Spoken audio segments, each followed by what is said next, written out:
I'll just make a start.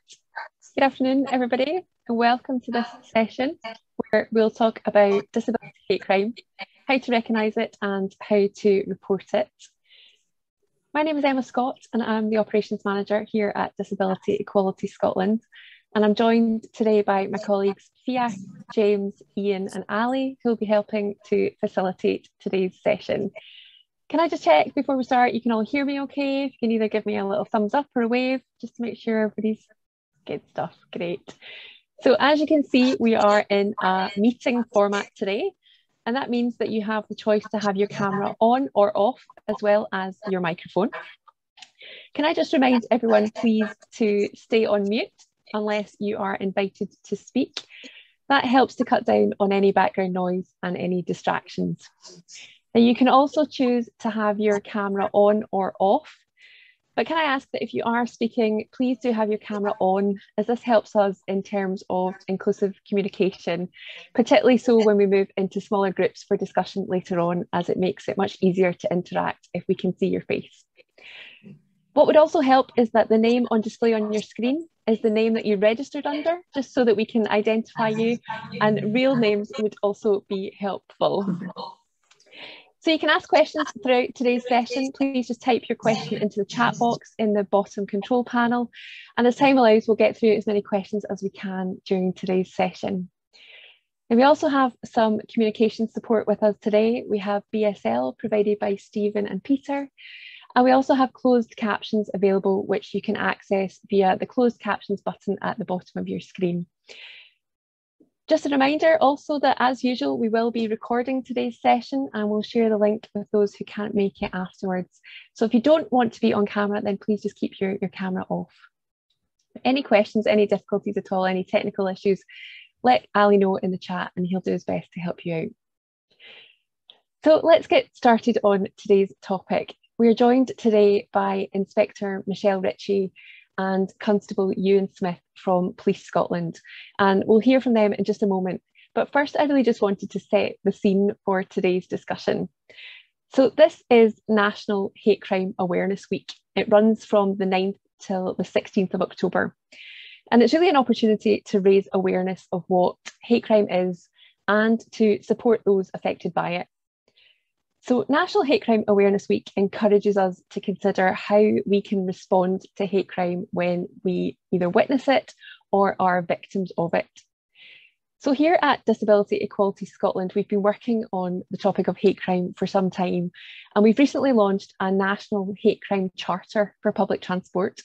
And we also have a dedicated website, a hub called the Disability Safety Hub, that hosts information on how to recognise and report hate crime. So please do check that out if you haven't already. But today's webinar came about because earlier this year, the Crown Office and the Procurator Fiscal Service released its figures on hate crime, which it does every year.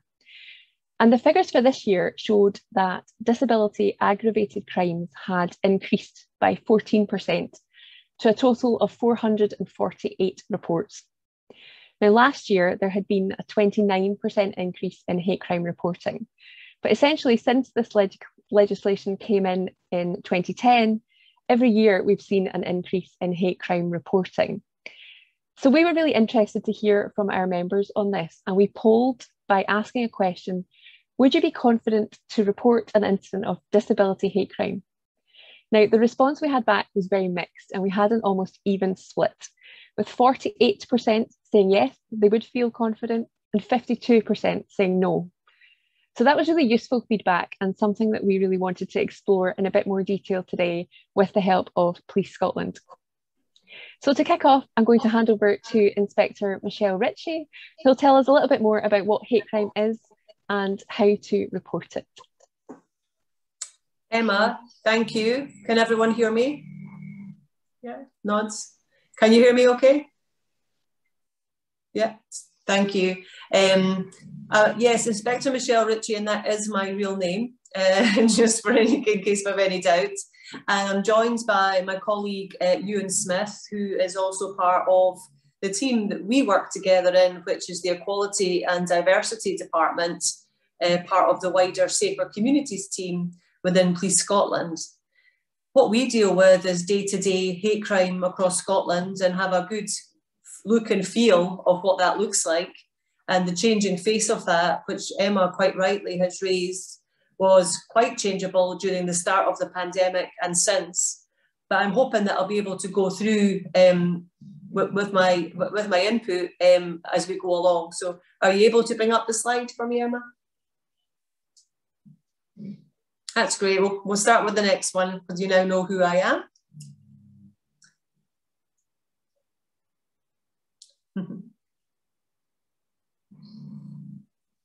Thank you. So hate crime. We'll start from the point that we all have the right to feel safe and no one should feel that they are treated badly because of who they are. And I know that often we get confused about what is a hate crime. There's no specific crime that is a hate crime. It's an aggravator against all crime, and a disability aggravator if it affects the disabled community. But it's not just on individuals when crimes occur, it affects wider communities as well. Victims of hate crimes and hate incidents can suffer physically, mentally, psychologically. Most victims suffer from hate-related abuse on a regular basis. And although some incidents can be minor, the build-up of these incidents often has a serious effect on person's health. And disappointingly, quite often, it's people who are close to disabled communities, carers and family members who perpetrate that abuse, which we've found. A disabled person is not just an easy target or vulnerable because they are disabled per se. It's a situation in which they may find themselves that they may be vulnerable to being targeted or exploited. So for example, just because you use a wheelchair does not mean that you'll be an easy target for cybercrime. It may mean that because of your circumstances and your position, you may be an easy target for someone stealing from you, your handbag, for example, in the street. So it's a situational occurrence. It can be simpler and more intuitive to proceed on the basis of vulnerability and consider that some disabled people are inherently easy targets. However, instead, I feel the focus ought to be enforcing the victim's rights to justice, scrutinising the offender's behaviour, prejudices and hostility, so that the case can be properly investigated and prosecuted for what it is. And often that's about language. Can we go into the next slide, please? So what is hate crime? Any crime which is perceived by the victim or any other person as being motivated wholly or partly by malice and or ill will towards a social group. Isn't that a mouthful? It's a legalese term. But let me just spell out what I feel is a hate crime. If someone is targeting you because of how you look, how you act, how you speak, and you feel that you're being targeted specifically, then let us know about it. It's not for you to decide it's a crime. That's my job. So let's look at how some things might be constitute a hate crime. You may be physically attacked, assaulted, you may be verbally abused, and the type of language or the reason why you've been targeted is due to how you speak. Maybe you have slow speech or speech that isn't quite right. You might have physical disabilities, which people may find that they're attracted to and feel that they can speak about in an open forum. And this specifically was an issue during the pandemic. Often people from the disabled communities who found it difficult to socially distance, who found it difficult to understand that when we went to shops, how they had to queue and the mechanisms for queuing. For example, the guide dogs didn't understand that that's where the queue was and that they had to take up a space there. That's where abuse started to come at that face-to-face contact with others during that heightened aspect of the pandemic. Next slide, please. So yes, if someone has done something that made you feel bad, upset, angry, or physically hurt you, do you think this is due to some aspect of your disability? It could be a hate crime. So tell someone. Tell the police. Next slide. How do we decide if it's a hate crime?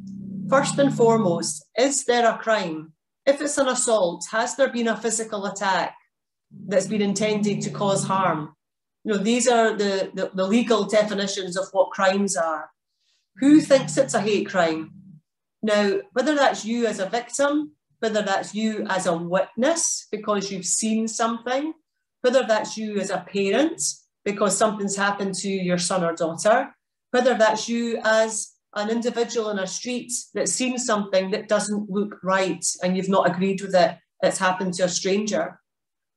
Why do they think it's a hate crime? What do you think has happened there that has exploited an individual through ill will or malice because they are disabled? And then what impact has this had on them or anyone else? So we need to know who's perceived it and why they perceived it. This is a defining factor in determining whether an incident is a hate-related incident or a crime. Now, don't get confused about that. Either way, to report it, the police will take cognizance of an incident which doesn't amount to a crime. However, we would like to know about those things. A large part of the hate crime of the charter that's ongoing with Disability Equality Scotland has been from the types of language and behaviours that's happened on buses that we know is a very, very common place for hate crime to take place. And it's through the reporting of incidents that have happened that we're able to get a picture and a wider understanding of where that type of issue is occurring within our society. Next slide, please. Police Scotland have lots of partners, and we've developed a wide range of reporting methods to try and meet the needs of victims. And they range from going to a police station and speaking to an officer or a member of staff within the station, speaking to an officer in the street that you may happen to come across, phoning 999. There's an emergency SMS 999 for the deaf and hard of hearing. You can phone 101. There's also an online hate crime form, which you can access on our Force website. BSL Scotland do video interpreting for BSL for reporting. Email, we have a contact us on our police website where you can populate a contact form. Keep Safe Scotland is a phone app which Keep Safe and Police Scotland work in partnership. And the app, which I'll tell you a little bit about in a minute, also has a mechanism to report hate crime. Third-party reporting centres. Now, these are somewhat under review third-party reporting centres. They're a bit of an unknown quantity and a really group of hard-working people. However, they've not got great media and publicity. So we really need to up that. And I'm hoping there's a bit of that you can share with me today on how we do that. However, the third-party reporting centres will often be Disability Equality Scotland. People who are advocates for you can work with you to help you report a crime if you didn't have the confidence to speak to the police directly for whatever reason, or if you had additional support needs that you felt Disability Equality Scotland were better placed to support you to do that. BTP have a text mechanism if you're on their transport systems, and you can also report through Crime Stoppers. And remember, you can report if you've been a victim or if you've seen something. If you've seen something as a bystander, as a witness, and you want to report equally, you can report too. Next slide. In some of the feedback questions that we had for today's webinar, I was asked about third-party reporting and how individuals can become trained. We have got 400 premises across Scotland who can be used, and they're right across a whole range of different protected characteristics and communities. They range from disability and disability organisations to LGBT associations, different race organisations, inequality organisations, and religious. We tend to find that third-party reporting opportunities are great where there is that already ongoing contact. So, for example, housing associations often have a third-party reporting mechanism. So if you're there to speak to them about housing issues or antisocial behaviour issues, that's often the time to start discussing potentially what's going on with third-party organisations there. It's a safe and familiar environment. It's confidential, and it'll be shared to be shared with the police. And I think of the 400, we have about 40 to 50 which are to do with disability organisations and are active. We did have to have a slightly different approach during the pandemic, as would be expected when we didn't have centres open, but we now have used virtual centres for some of our supporting and reporting mechanisms. Next slide, please. So Keep Safe is an initiative which I'm hoping many of you have heard about. It's a partnership between IME Scotland and Police Scotland. Over 800 premises across Scotland are Keep Safe premises. Keep Safe app enables people to report hate crime to the police. So I would encourage you to look at the app, download it, have a look at it. It shows you and is really interactive.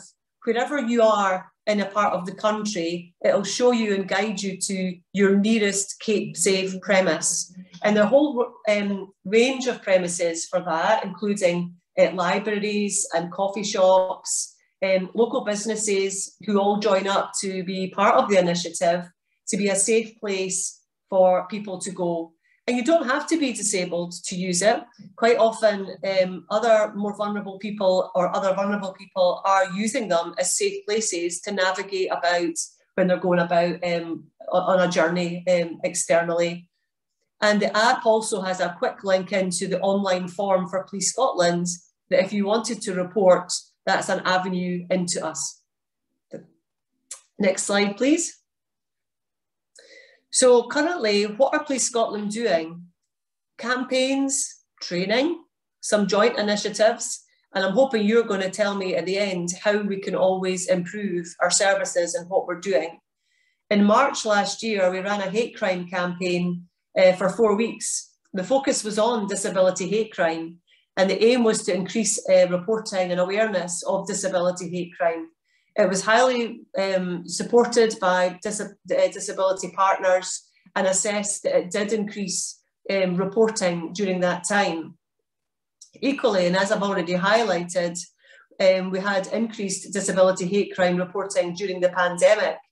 It was evident for all our engagement that we found that disabled communities illustrated that many were disproportionately affected by the restrictions and guidelines associated with COVID. And as such, Police Scotland have taken part in webinars with the British Deaf Association, Scottish Autism, Disability Equality Scotland, and others to encourage and reassure what we're trying to do. And that wasn't just externally. We also had to help officers understand the needs of the disabled community while we were trying to police the pandemic.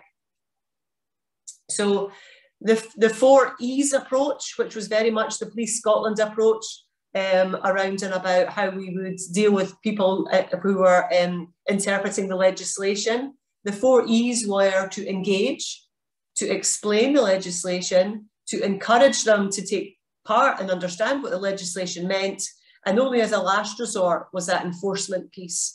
So to enable officers to really understand the explain part, we had to explain and make sure they were guided and trained on the different needs of the disabled individuals within the community that we're trying to navigate through the pandemic. Joint initiatives. Clearly we have our hate crime charter on public transport, which Disability Equality Scotland are leading on. We have Keep Safe ambassadors, which are throughout Police Scotland and wider, and a really great resource that IME have pulled together over the course of the pandemic is an Understanding Disability booklet. It's a great resource, and I know that Emma talked about resources and opportunities at the start, but I'd hope that that could be another signpost for you to have a look at that resource that's there. Next slide, please. Thank you. My last slide is questions. And I did have a couple of questions that came through just from the feedback, which came in from attendees prior to the webinar. And I'd like to cover a couple of points. And if there was anything else that people on the discussion would want to have, then I'm quite happy to do so. So one of the questions was quite specific. It was about Tayside. Is there anything specific in relation to hate crime that Tayside area have been doing? And I found that out today. Tayside have actually been, colleagues in Tayside have been very active in the run-up to Freshers Week. As you'll know, that's about the universities all coming together and starting courses.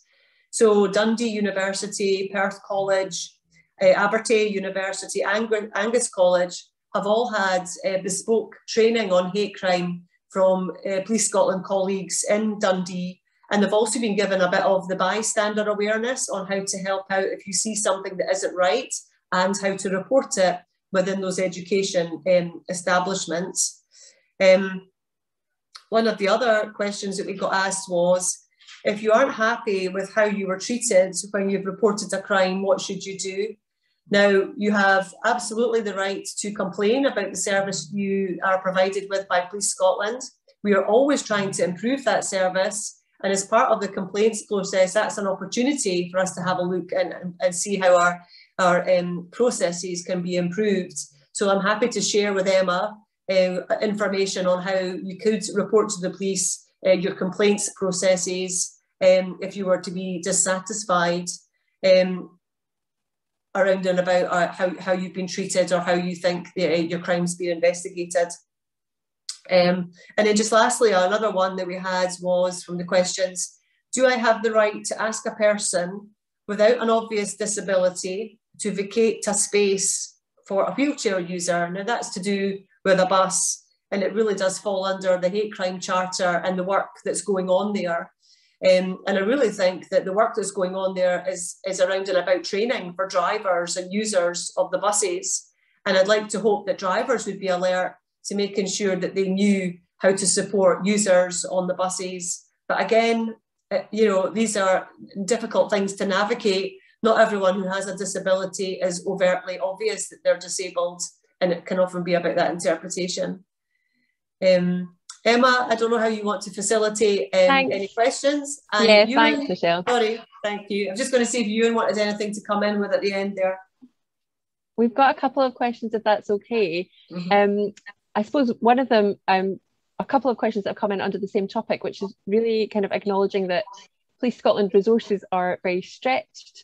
And the questions are around, how is hate crime going to be policed? Have more officers been trained to deal with hate crime? And I suppose what kind of assurances can Police Scotland give that any reports will be taken seriously and investigated? Yeah. As I said at the start, we have an overview of all the hate crime that's reported in, and we can see where patterns are forming, where issues are forming, that there's maybe not a great service. So we're able to coordinate that in a national way. But I think as well, it's just to, there is a wider scrutiny of Police Scotland. There are other mechanisms at the moment which are really calling out Police Scotland on what we're doing with our work here. Now, we did have a lot of good feedback from some of our work with the autism and disability organisations during the pandemic, and the work that we did with officers to make sure they were trained to respond. However, we recognise that we have got a lot of learning to do. It still continues. You may or may not have seen the Dame Ailish Angelini reports. We've also been inspected for hate crime from Her Majesty's Inspector of Constabulary. And all these bodies talk about being more accessible, having better data to be able to understand what the issues are within the communities who are reporting crimes. And we are working on all the recommendations for those reports. But equally, we've engaged a lot of disabled communities to improve our services. Just recently, colleagues in our corporate comms, corporate communications departments have had consultations with disabled people and users of the internet to see how we could make it more accessible. So it's just that encouragement and reassurance that we are working to improve and that we value the feedback to see if there's anything further that we can do in that regard. Thanks, Michelle. Alana, you have your hand up. Would you like to unmute yourself and come in? Thanks, Emma. Just to ask, Michelle, first of all, to say we realise that Police Scotland are under a lot of resource pressure. We're a remote reporting centre and have been practically since that inception, almost, 12 years ago or something like that. We're also a keep safe place. And we do quite a bit of remote reporting. There was just a couple of questions I had. It's been our experience over the years that at the level Michelle's at in her department and the guys that she works with are all very hot on disability hate crime and hate crime in general. But that doesn't always filter down to the beat officers who are out there dealing with the public or turn up to any calls that have been made. And they don't necessarily recognise instantly that there has been a hate crime element to the crime committed. They found that time and time again with deaf people. The other thing is that when that has been positive, it then goes to the Procurator Fiscal's department and they don't see it because they're not trained. And that's where it falls on its face. And then it discourages other people from reporting in the first place. We've had quite a few serious ones. We had one very, very serious one some years back. When the gentleman was almost murdered with a poker by drug users in his own home. And it was because he was deaf that they were targeting him. He was known by the police. It was said at an adult protection meeting prior to that, he was well known in the town as being a soft touch because of his deafness. And yet when that attack happened, neither by the police or through the Procurator Fiscal Department was that prosecuted with a hate crime element to the entire thing.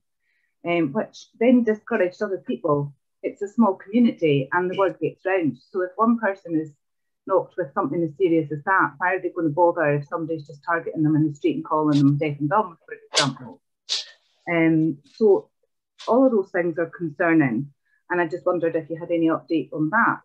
And the other thing was to ask, has there been changes made to the Text 999 service? Because it used to have a requirement that you had to register before you can use it. I don't know if that's been taken away. It needs to be if it hasn't, because we've had people in a situation where they've been texting 999 as ASL users and get an English text back telling them they need to register, which they don't understand and can't read. Yeah. Thanks, Alana. Michelle, you want to? Yeah, thanks, Alana.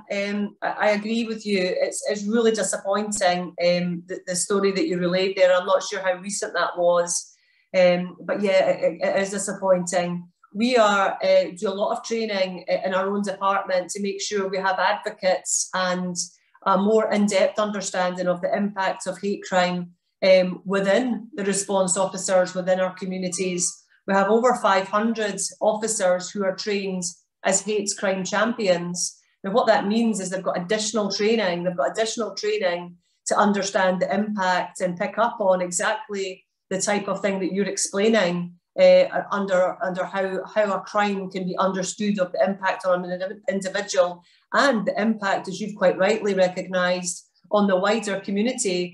You know, the impact on that deaf community from a single case is huge. And it just magnifies why we need to get it right first time for those groups. As far as some of the training that you're talking about, there will be a push on more training. It's a changing landscape for hate crime under the new Hate Crime and Public Order Act, and it'll be an opportunity for us to again engage police officers who are on the front line with training to hopefully make sure that they're properly equipped to deal with all the changing face of what it looks like as a hate crime on the front line. So I completely hear your feedback on that. As far as the 999 register, and I'll tell by if Ewan's nodding or shaking his head if he knows any different, but I'm not aware of the register part, but what I will do is take it away and get a definitive answer and feedback to Emma. Sorry, if I can just jump in. Sorry, as far as I'm aware, the 999 is still register only. it's not the best. Emma will probably agree, and you guys will agree as well. It's maybe not the best method to contact us, but it's just another method. It's probably quite an old method, and it's kind of more a text relay system that you have to, that goes through the operator that way and they text back. So it's maybe not 100% great. I noticed a few comments on the various trainings that's come up as well. The probationer training has since just been recently changed as well. So all the new police officers that are going up to the police college to learn, the hate crime training has been reviewed and refreshed. And they use the IME film in amongst that training as well, which if you've seen it, it's basically solely on disability hate crime. So they use that to try and get through the impact that the minor incidents can have, the devastating effects it can have on the victim, the family, and sometimes the local and wider community as well.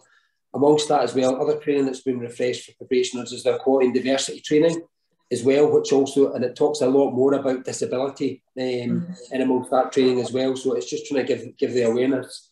As the inspector kind of touched on, as a national department, we're quite aware of the differences in education and knowing what disability is across the force. But we're dealing with a force of 20,000 people. So it's ultimately the best way to train them is face-to-face, to try and give them a better understanding of hate crime, but that presents its own challenges. And the pandemic itself has slowed us down in relation to rolling out our kind of champions training and additional hate crime training. Ultimately, I'd love all cops, sergeants, inspectors, staff, every police member to get this training, because it's the feedback we've had from both internally and from the external partners we've asked to view the training is that it definitely makes a difference. So, and it's, as the inspector said at the end there, we want to hear from you guys to allow us how we can get better at serving the community. I mean, as a serving officer, 10 years ago, I wasn't really aware of what disability hate crime was, and that was been on the street for 6 years. And that time, I've been immersed in it. I've tried to learn as much as I can, speak to as many people, because I want us to be performing better.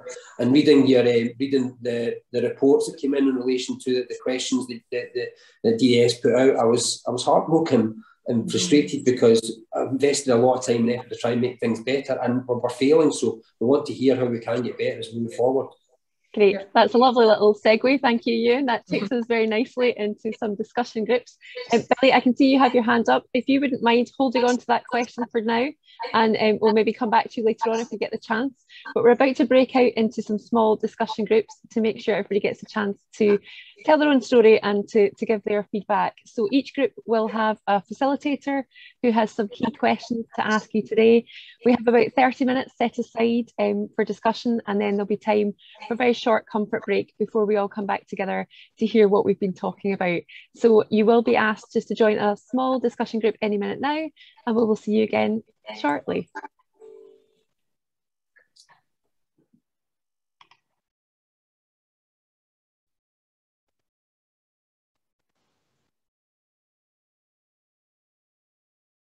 Just give everybody a few minutes to come back and join us.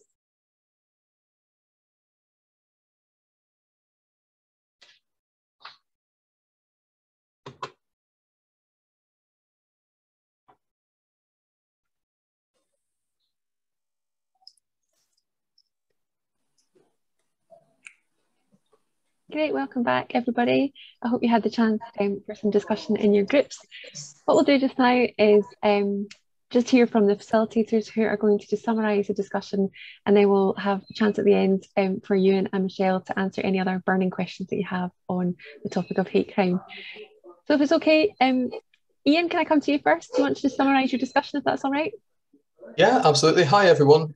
We had a really positive discussion actually about concerning the questions that came up, and there was the quality was fantastic. So in terms of thoughts on the increase in reported incidents of disability hate crime, I think there was agreement that we're not really surprised about the increase, to be honest. The general feeling was that Police Scotland keep changing the person who's responsible for hate crime in that area. So the feeling was that you get to know somebody and then they're off, and there's no chance to build up those personal relationships.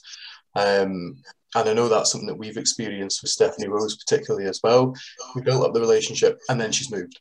So I think the feeling is that Police Scotland needs to put people in for the longer term and take a longer term view of this, as well as the Procurator Fiscal not always seeing hate crime, and there's a lot of work there to be done with the Procurator Fiscal too.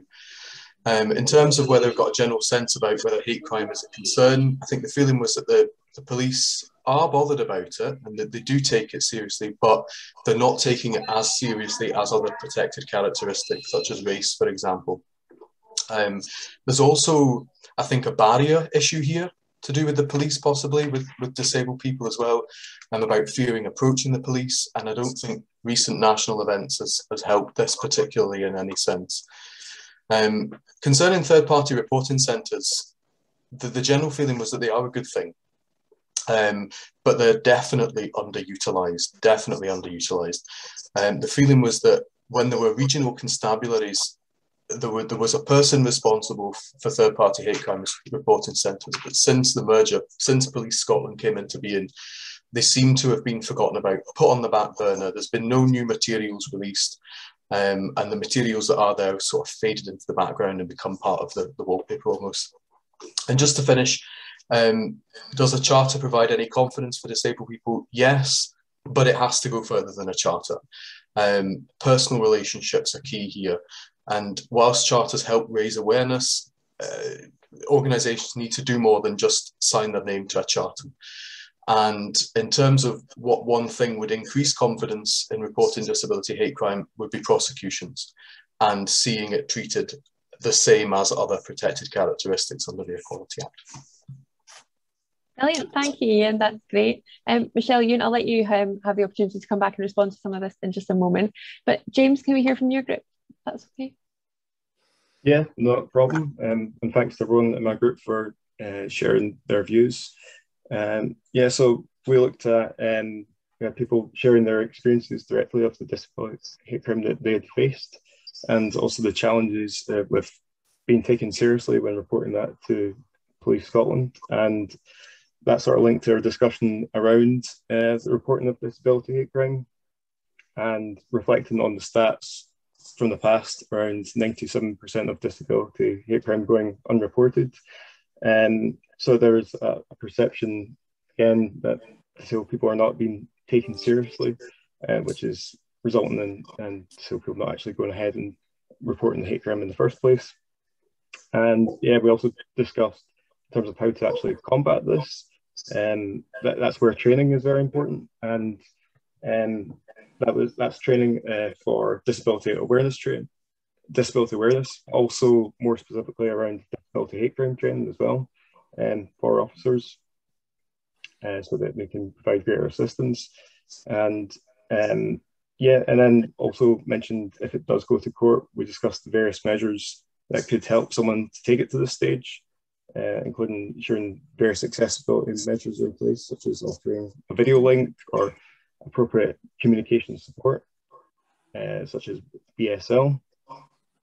And yeah, and it just finally around public awareness, it was also felt that more could be done through media campaigns, and there's maybe not enough TV advertising campaigns focused specifically on disability hate crime. And I suppose that comes at a time during Hate Crime Awareness Week and Disability Scotland. We're running various campaigns, including our Hate Crime Charter.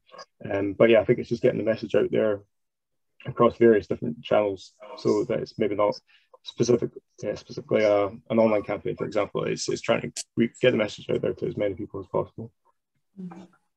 Brilliant, thank you, James. And Fia, do you want to tell us about your group? Yes, briefly. We had some really useful discussion, starting off with whether or not people recognise the most recent data release as being reflective of their experience. And there was broad consensus across the group that people did see this increase as being not surprising and reflective of their experiences during the pandemic. Some reasons given were the reordering of physical spaces, like parts of car parks which had previously been used for accessibility being given over for queuing, and these new sort of interfaces and flashpoints where people were having to interact, or maybe the social rules of the game were less less clear and less well established, and this being a point of contention. The point around hidden disabilities and wearing of masks and the requirements for behaviour and social distancing in and around the pandemic were also raised, with people noting that this had been a point of contention, so another social flashpoint. We talked about some of the barriers that people experienced in making reports to the police, and I'd like to thank the group for being so personal in what they shared. We heard a particularly harrowing story of a negative experience of being met with laughter and a sense of incredulity when making a report to the police, and then also the wider police response to that, not seeing the victim as a whole person. So sending 2 male officers to her house when she felt that an important part of her experience there had been because she was alone as a female, and her identity was intersectional in that experience, and she was a whole person. We also touched on intersectionality in terms of older people's experiences of disability-related hate crime and whether or not they might even identify with being disabled, and therefore may not even understand that they'd been victimized because of their disability, because they'd acquired disability over the years with their age. And so just some of those complex issues around identity. And finally, we talked about some meaningful solutions, and the group touched on physically altering spaces and re-engineering spaces to make them safer. So no dark places to hide in trains, or how can we think about lighting and the configuration of a space in order to make it safer and engineer the opportunity for hate crime out, and build structure in confidence and safety into a physical space. And we also talked about the need for serious change in terms of police attitudes and behaviours when reports are made. Thank you, Fia. I think in our group we very much touched on many of the same issues. Very much a feeling that hate crime is still highly underreported and very much put off because very little happens as a result. There are no fines or seems to be no consequences for people who are perpetrators, which means that people are very scared to say anything at all. We picked up on the pandemic and how that's heightened some examples, particularly around exemption and face masks, which seems to have heightened incidents of abuse. We also talked about location and how that can have a bearing on either your likelihood to be abused or the chances of being supported by your community. Sometimes in a local area, depends on how well you're known in the community, can have an impact. For example, smaller communities, rural areas, may be more likely to be well known where people would look out for you. But equally, we've heard before that maybe some instances of hate crime are perpetrated by people who know the victim well, and therefore there's a more chance that maybe you won't make a report because you're concerned about that person finding out and those potential repercussions. And I think, as we've picked up on already, the sort of need for case studies and really showing what the consequences are of hate crime, that it is a serious offence and what can happen to you as a result of that. And that's partly what Disability Equality Scotland have been trying to promote through the very well placed hate crime charter above my head and the work that we're doing to raise awareness. So thank you for that, everybody. Can I invite you and Michelle to have any kind of pick up on any of those points, respond to that? And if there are any final questions, anybody wants to either raise their hand or pop in the chat, we've got about 10 minutes left for those. So you and Michelle, do you want to? Yeah, no, I just want to recognise exactly what Ian was highlighting in respect of the change when we moved to Police Scotland and how we would organise and work around third-party reporting and hate crime at that time. And I think that we've had to kind of come full circle and realise that we've maybe not been working as well as we could have. And that is why just in recent times we've really refocused our efforts on retraining, recontacting the centres and trying to bring everybody on side with that, and I completely recognise that. And also that third-party reporting is just vastly underinvested. It needs investment. We need support from the Scottish Government to put their money where their mouth is and give some resources to help and assist what is a really great resource if it's properly invested. And the staff that are working there need to be properly recognised for the impact that they have and the training that's required for them. And I also agree around and about the difficulties with prosecutions. I wish I could just go to a bank of here's 5 great stories for here's 5 rubbish stories that I've heard.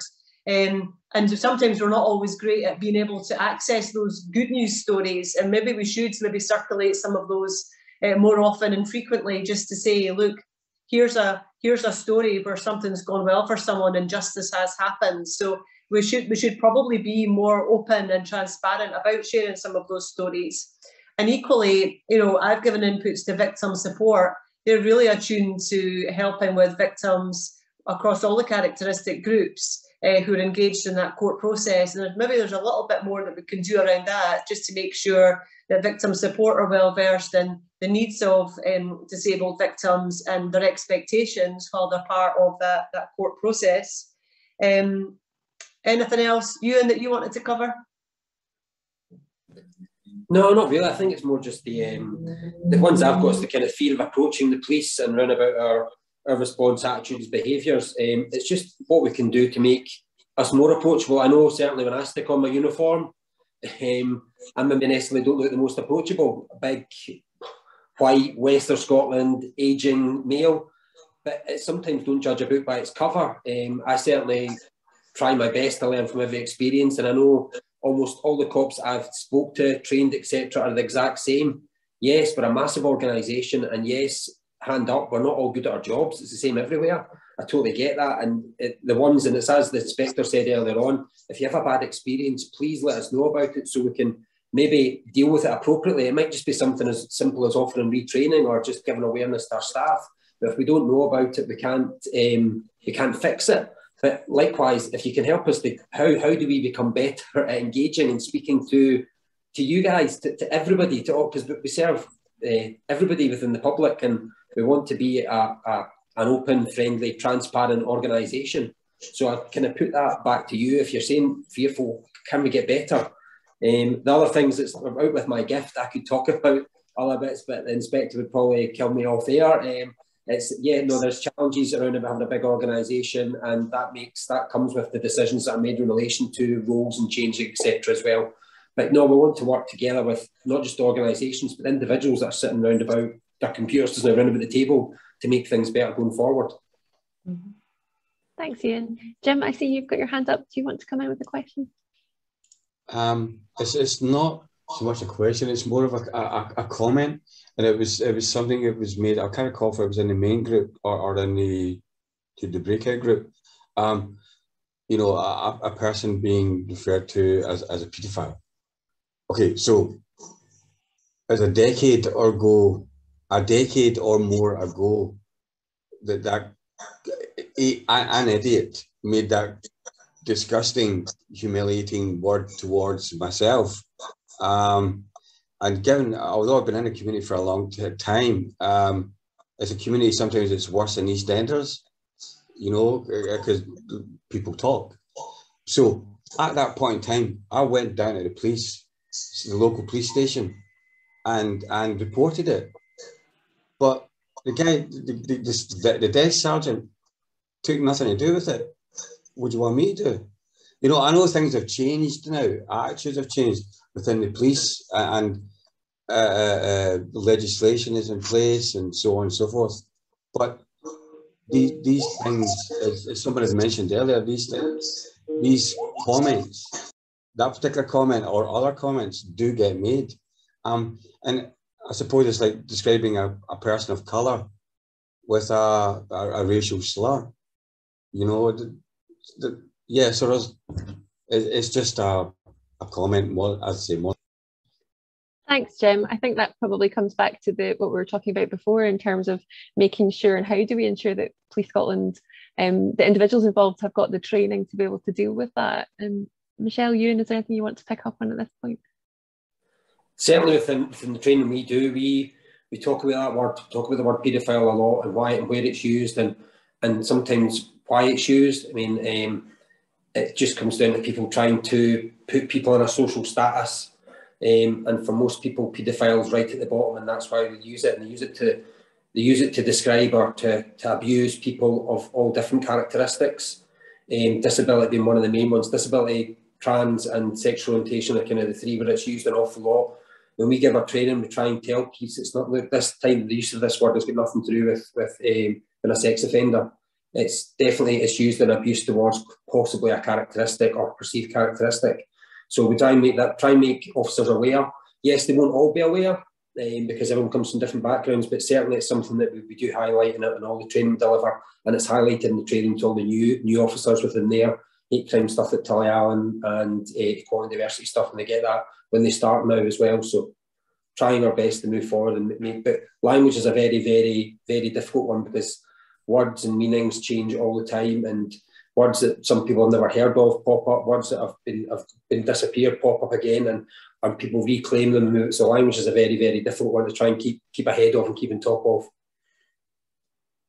Great, thank you, Ewan. That's really helpful. I think Tracy just popped a quick question in. Can the training be provided not just to new officers, but is it ongoing? Do existing officers get refresher training? Yeah, the hate crime champions that the inspector talked about, so of course it's a training for all basically serving officers and staff. I noticed one of the comments earlier on was in relation to service advisors. There's a number of our service advisors, probably more than any of the actual operation divisions. There's around about 100 of them have had the extra training in relation to hate crime.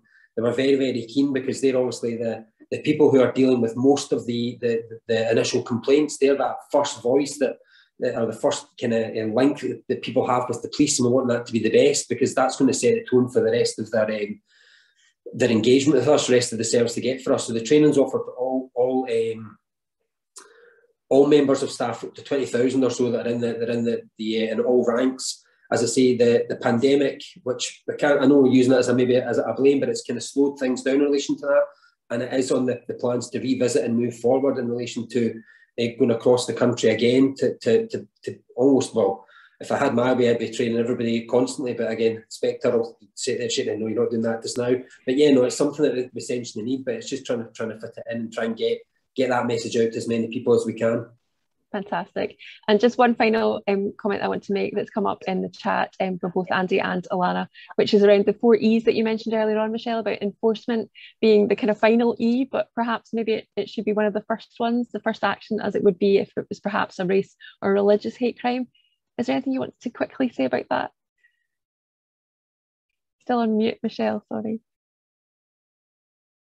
Apologies. The 4 E's was very much about how police officers engaged around members of the public who were dealing with the COVID legislation.